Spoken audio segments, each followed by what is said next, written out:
If you're deciding between the AOC Agon Pro AG276QZD2 and the AG276QZD, this isn't a simple upgrade.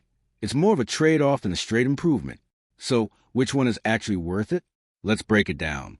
The AG276QZD2 is the newer model and switches to a QD-OLED panel. That means you get more vibrant colors, better color volume, and a more modern display technology overall. On paper, it sounds like a clear upgrade, and for pure visuals, especially in SDR content and gaming, it definitely looks more impressive.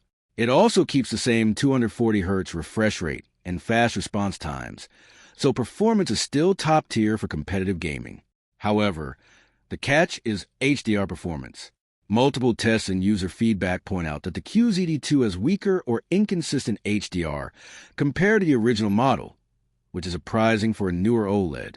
This makes it feel less like a full upgrade and more like a different tuning of the same idea. The original AG276QZD uses a OLED panel, which may be older, but it delivers more balanced performance overall. HDR tends to be more reliable, and the overall experience is more consistent, even if colors aren't as punchy as the newer QD-OLED. Plus, it's usually cheaper, making it a better value for most people. So which one should you choose?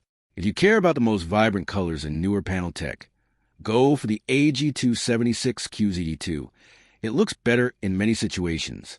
But if you want a more balanced experience, better HDR, and better value for money, the AG276QZD is actually the smarter pick.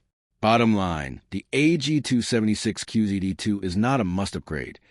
It's more of a side grade with better colors but weaker HDR, while the AG276QZD still holds up as the better overall value. Thanks for watching. Don't forget to like and subscribe for more videos.